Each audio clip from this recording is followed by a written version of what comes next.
Alors c'est ça, donc ce matin, comme je l'ai déjà dit, c'est Noël qui va nous apporter un message sur la parole de Dieu. Alors juste avant de l'inviter à venir, je vais prier.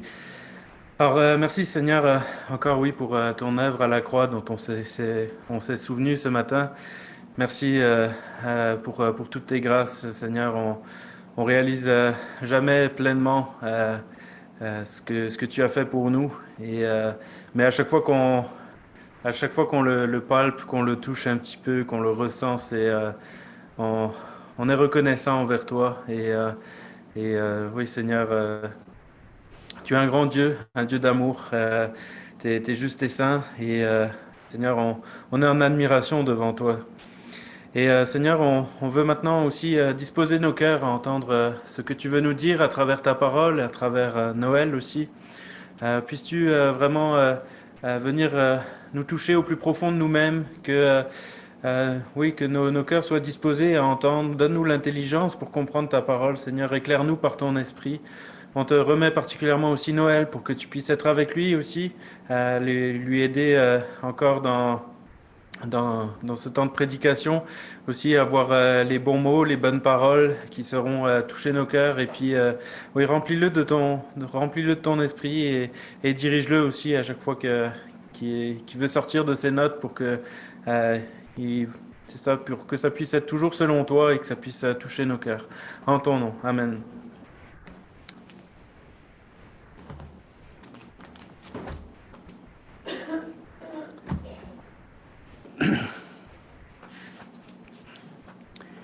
Alors, ce matin, on est encore dans Romains.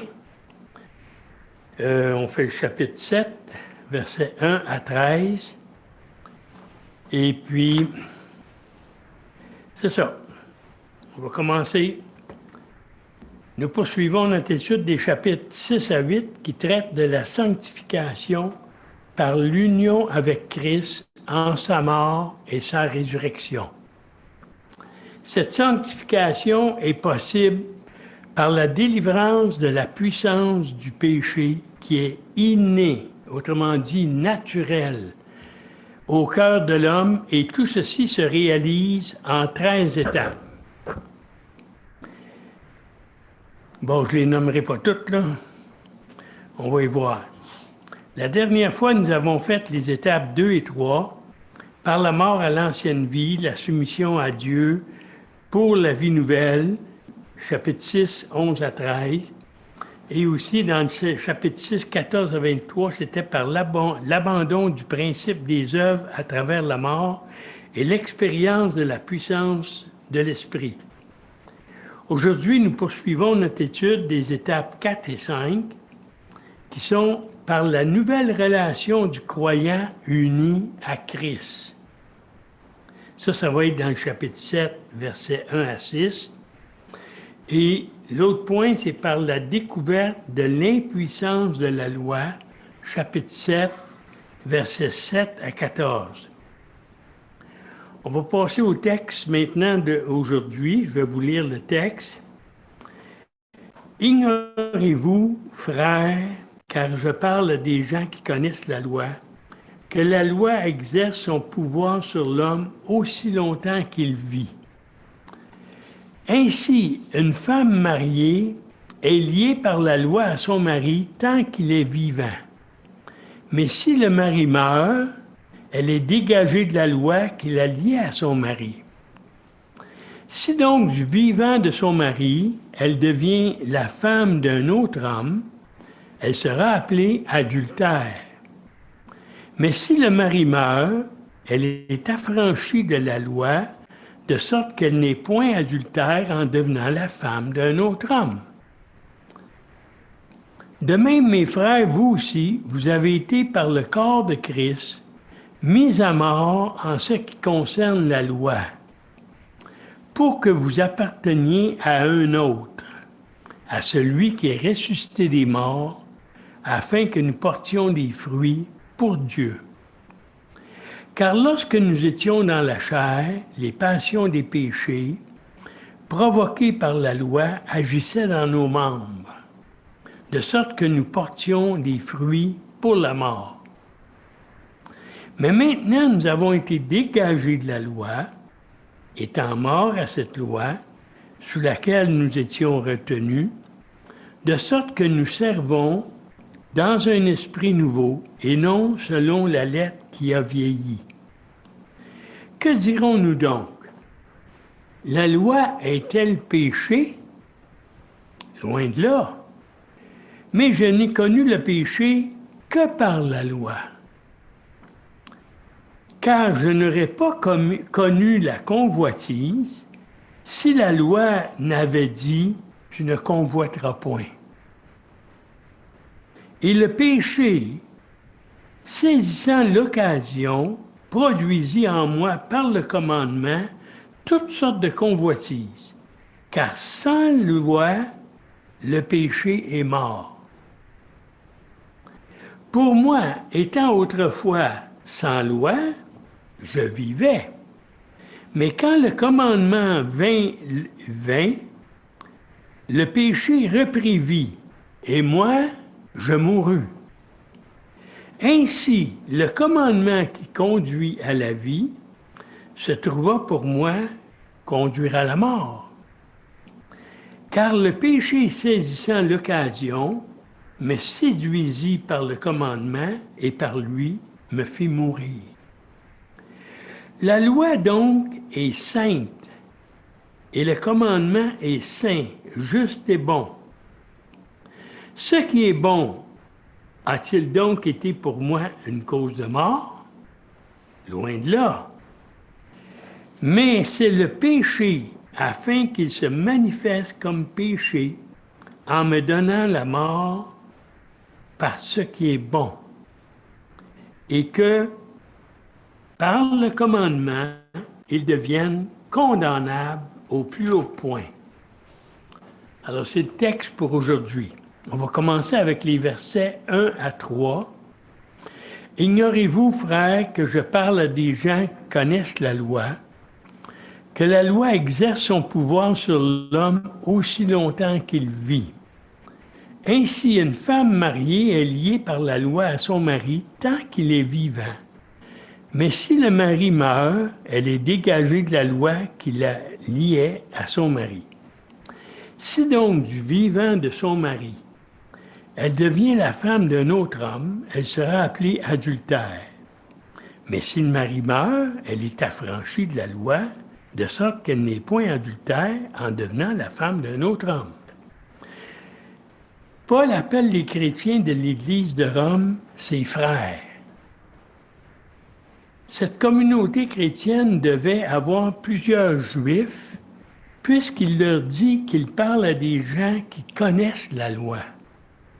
Alors, il devait y avoir plusieurs juifs parmi cette communauté-là. Ensuite, il leur dit, « Ignorez-vous, frères, que la loi exerce son pouvoir sur l'homme aussi longtemps qu'il vit. » Les mots grecs traduits par exerce son pouvoir signifient tenir sous la domination. Ce terme suggère l'autorité absolue de la loi sur ceux qui lui sont assujettis. OK? La loi exerce son pouvoir sur l'homme aussi longtemps qu'il vit. Pour illustrer ce principe, Paul choisit l'exemple du mariage. Alors ça va revenir souvent. Qui est contracté entre deux personnes jusqu'à ce que la mort les sépare. Alors Paul dit qu'une femme mariée est liée par la loi à son mari tant qu'il est vivant. Mais si le mari meurt, elle est dégagée de la loi qui la liait à son mari. Mais si du vivant de son mari, elle devient la femme d'un autre homme, elle sera appelée adultère. Mais si le mari meurt, elle est affranchie de la loi, de sorte qu'elle n'est point adultère en devenant la femme d'un autre homme. Dans le premier cas, une femme mariée qui devient la femme d'un autre homme est adultère. Dans l'autre cas, celle qui se remarie n'est pas adultère. D'où vient la différence? Pourquoi dans un cas, le remariage fait d'elle un adultère et pas dans l'autre? La réponse est simple. Le remariage n'est légitime que si la mort a mis un terme à la première union. La mort a dégagé la femme de la loi qui contrôlait sa relation précédente. Il l'a rendue libre de se remarier. On va continuer avec les versets 4 à 6. De même, mes frères, vous aussi, vous avez été par le corps de Christ mis à mort en ce qui concerne la loi, pour que vous apparteniez à un autre, à celui qui est ressuscité des morts. On sait c'est qui ça? Afin que nous portions des fruits pour Dieu. Car lorsque nous étions dans la chair, les passions des péchés provoqués par la loi agissaient dans nos membres, de sorte que nous portions des fruits pour la mort. Mais maintenant, nous avons été dégagés de la loi, étant morts à cette loi, sous laquelle nous étions retenus, de sorte que nous servons dans un esprit nouveau et non selon la lettre qui a vieilli.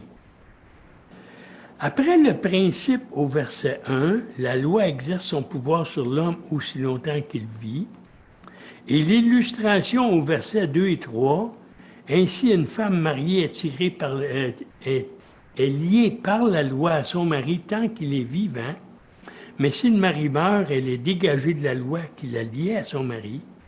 Si donc du vivant de son mari, elle devient la femme d'un autre homme, elle sera appelée adultère. Mais si le mari meurt, elle est affranchie de la loi, de sorte qu'elle n'est point adultère en devenant la femme d'un autre. Alors nous avons maintenant l'explication au verset 4 à 6. Comme la mort met fin au mariage, ainsi la mort a mis fin à notre esclavage de la loi, dans le même sens. De même, mes frères, vous aussi vous avez été par le corps de Christ mis à mort en ce qui concerne la loi, pour que vous apparteniez à un autre, à celui qui est ressuscité des morts, on sait que c'est Christ, afin que nous portions des fruits pour Dieu. C'est le corps de Christ qui est mort sur la croix. Mais par l'union avec lui, par la foi, nous avons eu part à sa mort. Ayant été unis à Jésus-Christ par la foi, nous pouvons dire que nous sommes morts par le corps du Christ, parce qu'on croyait en lui.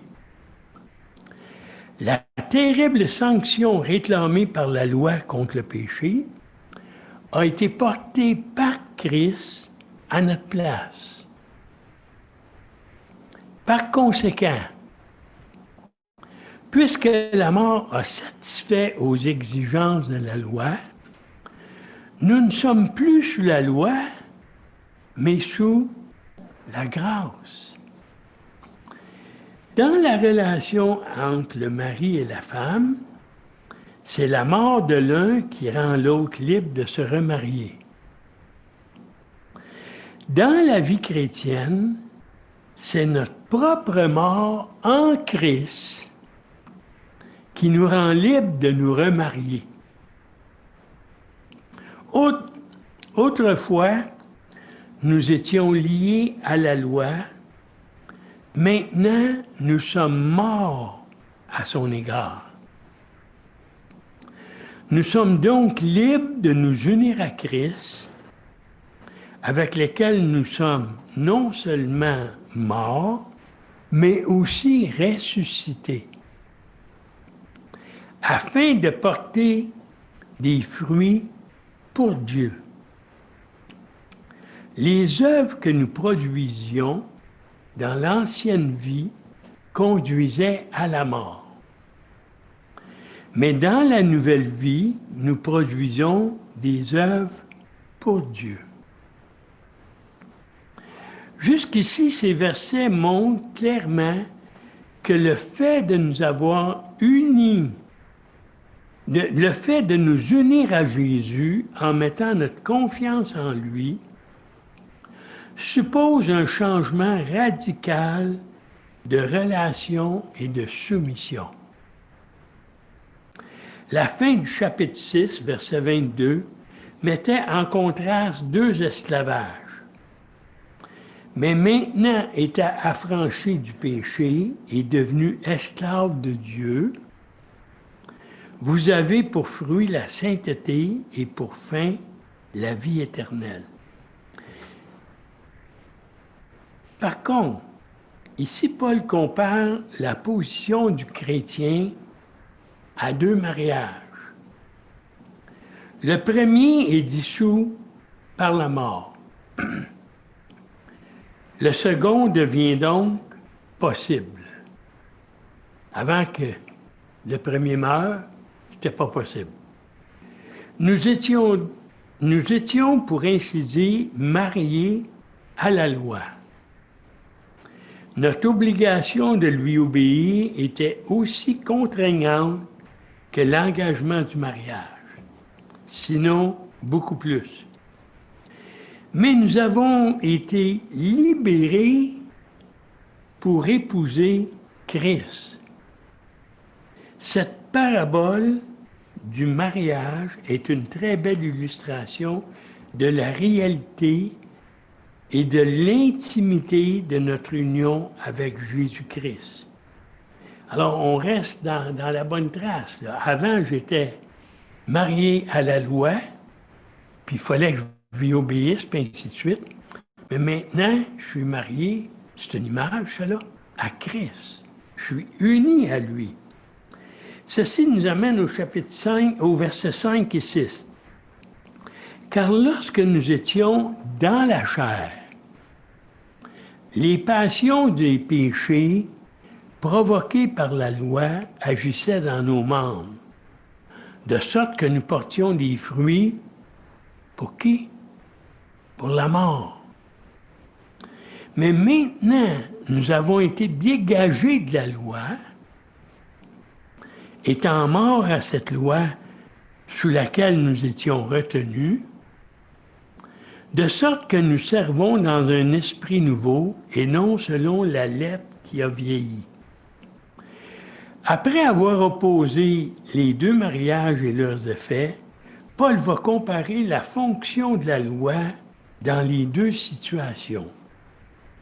Le verset 5 décrit notre vie avant la conversion, lorsque nous étions dans la chair. Et le verset 6, notre nouvelle vie, quand il dit « mais maintenant ». Dans notre ancienne vie, la loi avait pour effet de faire naître nos passions pécheresses. Et celle-ci nous conduisait à quoi? À la mort.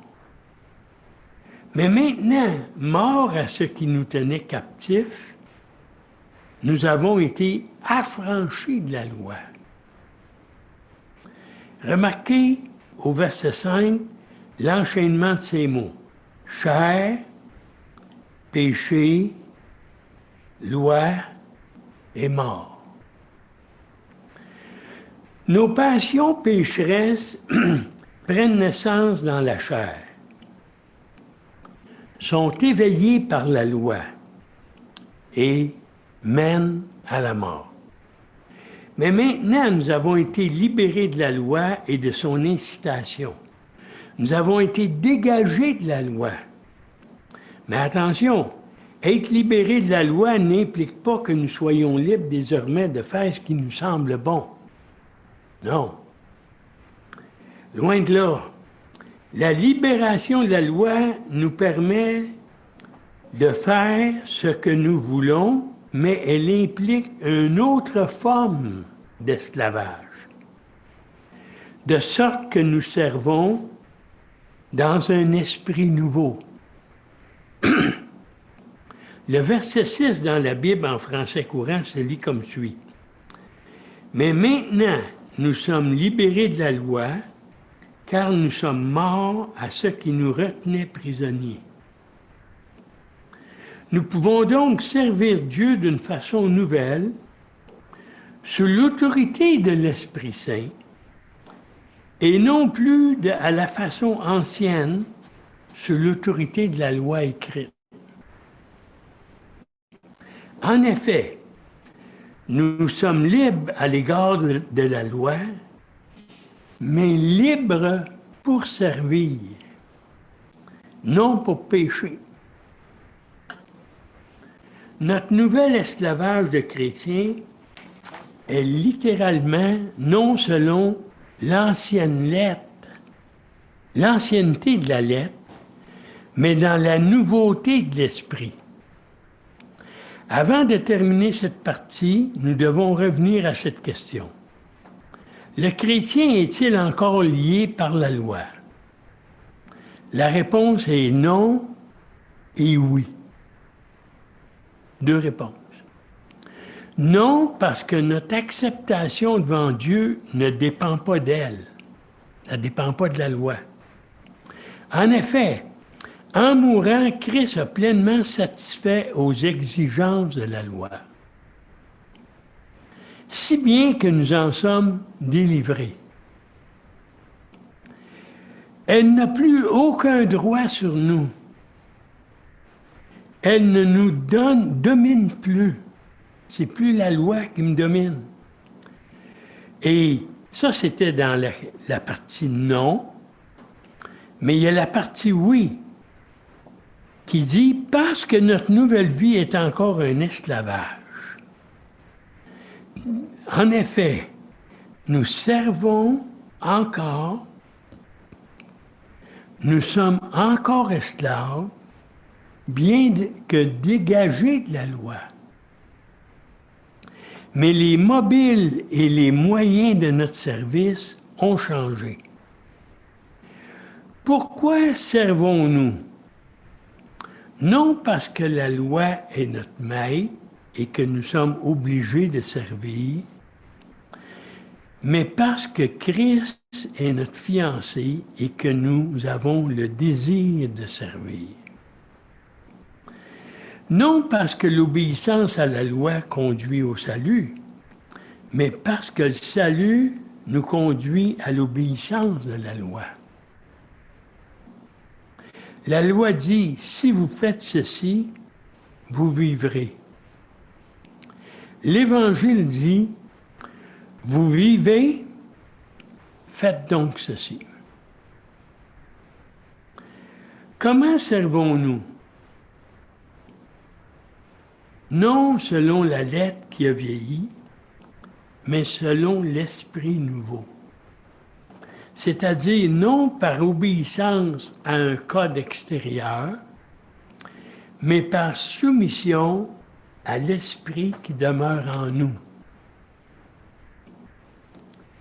Résumons cette argumentation. Nous sommes encore esclaves. La vie chrétienne est, elle aussi, une sorte d'esclavage. Mais le maître que nous servons, c'est l'esprit, et non plus la lettre, ce qui est écrit. La vie chrétienne, c'est servir Christ ressuscité par la puissance de son esprit qui habite en nous. On va continuer avec les versets 7 à 13. Que dirons-nous donc? La loi est-elle péché? Loin de là. Mais je n'ai connu le péché que par la loi. Car je n'aurais pas connu la convoitise si la loi n'avait dit « tu ne convoiteras point ». Et le péché, saisissant l'occasion, produisit en moi par le commandement toutes sortes de convoitises. Car sans la loi, le péché est mort. Pour moi, étant autrefois sans loi, je vivais.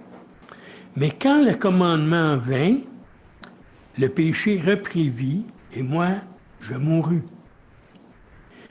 Ainsi, le commandement qui conduit à la vie se trouva pour moi conduire à la mort. Car le péché, saisissant l'occasion, me séduisit par le commandement et par lui me fit mourir. La loi, donc, est saine, est sainte, et le commandement est saint et bon. Ce qui est bon a-t-il donc été pour moi une cause de mort? Loin de là. Mais c'est le péché, afin qu'il se manifeste comme péché en me donnant la mort pour ce qui est bon, et que par le commandement, il devienne condamnable au plus haut point. Le verset 5 semblait rendre la loi responsable de nos péchés et de notre mort. C'était écrit, car lorsque nous étions dans la chair, les passions des péchés provoqués par la loi agissaient dans nos membres, de sorte que nous portions des fruits pour la mort. C'est ça qui était écrit au verset 5. À présent, Paul prend la défense de la loi contre cette critique qu'il a fait mention. Remarquez ces questions. Que dirons-nous donc? La loi est-elle péché? Verset 7. Et ce qui est bon, c'est-à-dire la loi, a-t-il donc été pour moi une cause de mort? Verset 13. En d'autres termes, la loi de Dieu est-elle responsable de mon péché et de ma mort? Arrêtons-nous sur ces deux questions et sur la réponse que Paul y apporte. La loi est-elle péché? Versets 7 à 12. Si nous devons être libérés de la loi pour porter du fruit, cela ne signifie-t-il pas que la loi est responsable de notre conduite pécheresse? C'est une question qu'on peut se poser, qui semble être logique. La réponse est un non catégorique de Paul. Et dans les versets suivants, il explique la relation entre la loi et le péché. La loi, dit-il, ne crée pas le péché.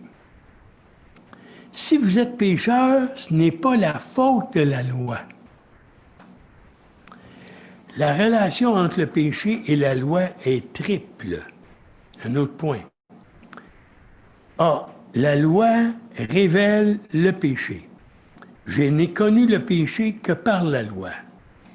Ainsi, je n'aurais pas connu la convoitise si la loi n'avait dit « tu ne convoiteras point ». Ou encore, la loi, en effet, ne donne que la connaissance du péché. Point B. La loi provoque le péché. Non seulement elle le révèle, mais elle le suscite et l'éveille. Comme nous l'avons déjà vu au verset 5.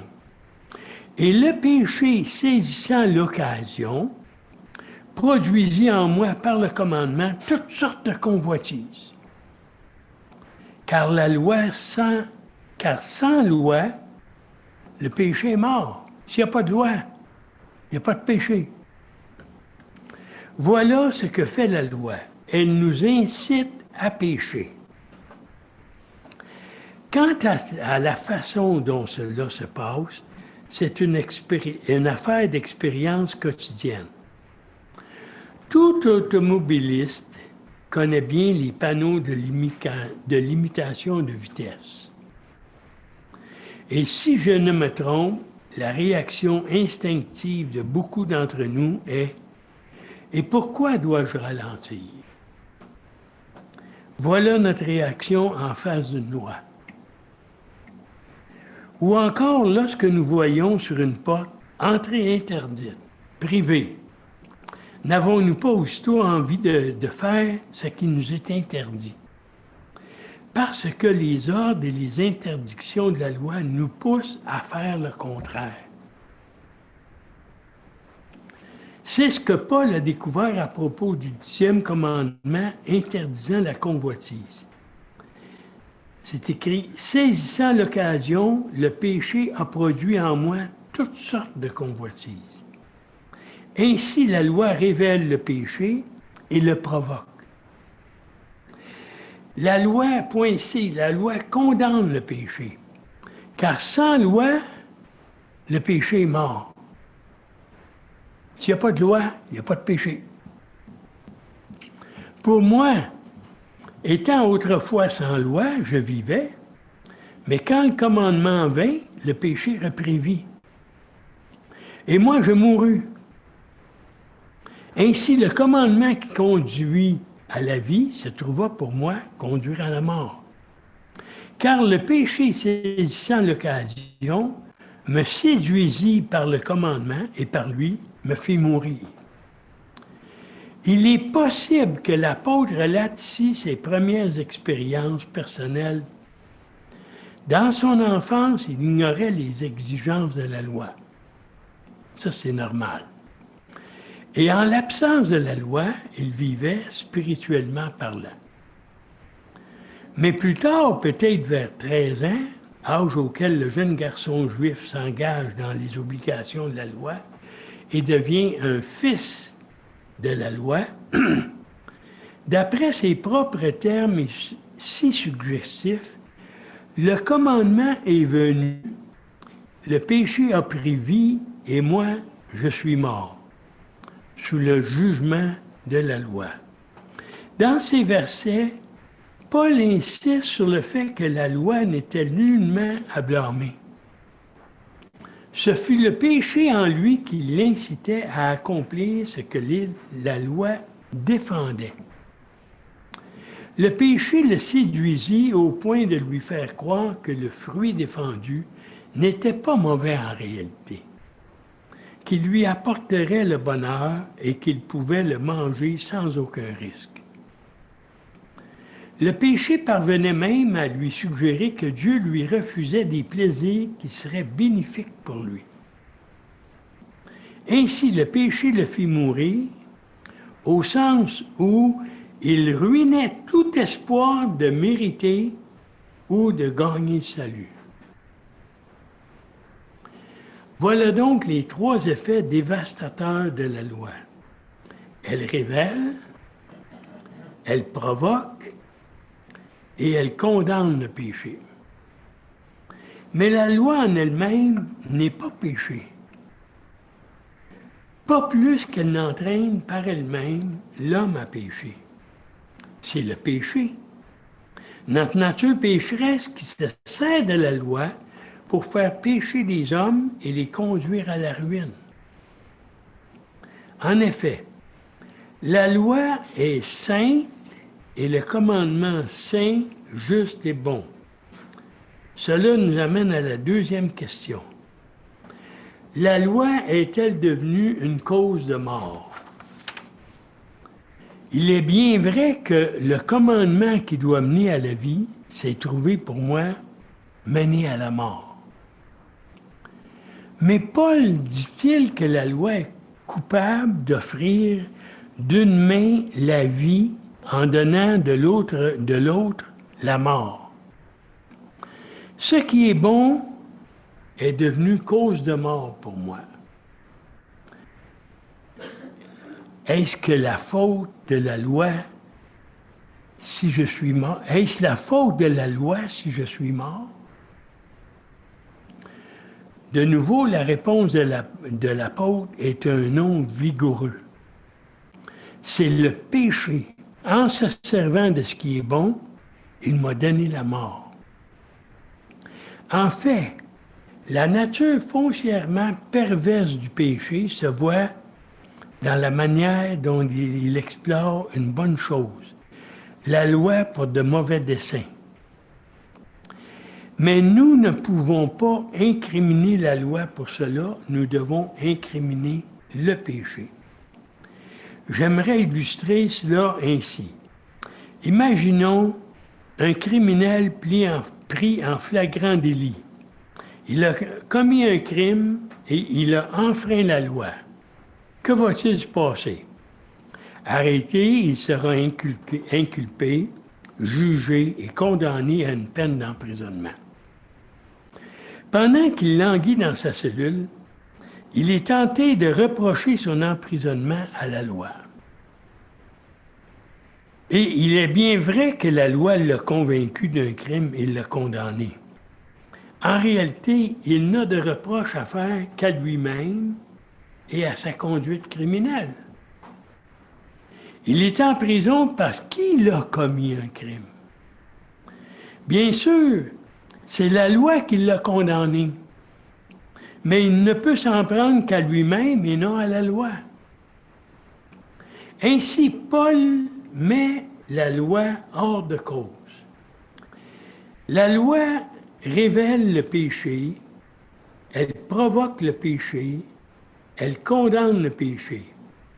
Mais on ne peut pas la tenir pour responsable de nos péchés ou de notre mort. Comme l'écrit F.F. Bruce à propos de ce verset, le coupable, c'est le péché. C'est-à-dire le péché qui demeure en nous, la chair, qui est éveillée par la loi. Les contradicteurs qui prétendent que toutes nos difficultés viennent de la loi ont absolument tort. Notre véritable problème, c'est le péché et non la loi. C'est donc bien le péché qui demeure en nous, notre chair ou notre nature déchue, qui explique l'impuissance de la loi pour nous sauver. La loi ne peut pas nous sauver pour la bonne raison que nous sommes incapables de l'observer à cause du péché qui demeure en nous. Et ça termine l'étude pour ce matin.